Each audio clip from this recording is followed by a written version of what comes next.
আমি সৈকত, আপনারা দেখছেন ইউটিউব চ্যানেল অঙ্কের ম্যাজিক, ম্যাথ ম্যাজিক। দুটো সংখ্যার এককের ঘরের অঙ্ক যদি 1 বা 1 হয়, তাহলে সেই সংখ্যা দুটোকে আমরা সহজে কিভাবে গুণ করব। 1 into 31, এই দুটো সংখ্যার গুণ আমরা সহজে কিভাবে করতে পারি। কি করব না, এককের ঘরের অঙ্ক এখানে 1 আছে, এর 1 আছে, এই এককের ঘরের অঙ্কগুলোকে আমরা গুণ করব, অর্থাৎ 1 into 1 মানে 1 হলো। এরপরে যে বাকি সংখ্যা পড়ে রয়েছে, অর্থাৎ এখানে পড়ে আছে 5 আর এখানে পড়ে আছে 3, তাহলে 5 এবং 3 প্রথমে একবার যোগ করব, তারপরে 5 এবং 3 একবার গুণ করব। 1581, 51 into 31 করলে হবে 1581। এরকম আরেকটা সমস্যা নেওয়া যায়, যেমন ধরুন এরকম একটা এলো 71 into 41, তাহলে এই সংখ্যাটার গুণ আমরা কিভাবে করব। আপনারাও বলতে পারবেন কি না, এককের ঘরের অঙ্কটা গুণ করে নেব।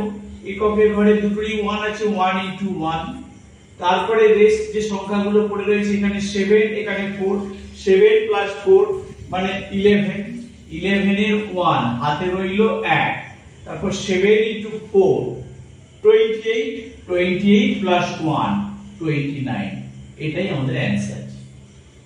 আচ্ছা, এরপরে ধরুন আরেকটা সমস্যা এরকম রয়েছে 131 into 61, এক্ষেত্রে কিভাবে করব। নিয়মটা সেই একই, প্রথমে এককের ঘরের অঙ্ক আমরা গুণ করে নেব। এককের ঘরে 1 আছে, 1 আছে, তাহলে 1 into 1। এরপরে যে রেস্ট সংখ্যাগুলো আছে বলেছি, এখানে আছে 13, এখানে আছে 6, তাহলে 13 আর 6 যোগ করলে কত হয় 19, হাতে রইল 1। এরপরে কি করব, 13 আর 6 আরেকবার গুণ করব, 6 into 13 মানে 78, 78 plus 1 79, এইটাই আমাদের অ্যানসার 7991।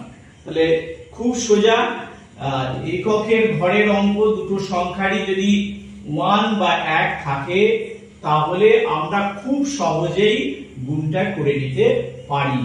আরেকটা আমরা প্রবলেমে যাই, তাহলে আরো সুন্দরভাবে ক্লিয়ার হবে। ধরুন 121, 131, এটা আপনারা নিশ্চয়ই করতে পারবেন। আপনারা বুঝতে পেরেছেন, এককের ঘরের অঙ্ক 1 আছে দুটোর ক্ষেত্রে, 1 into 1।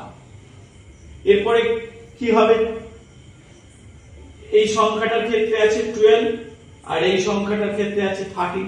প্রথমে কি করব, আমরা একটা যোগ করব, 12 plus 13 মানে 25, 25 এর 5 হাতে রইল 2।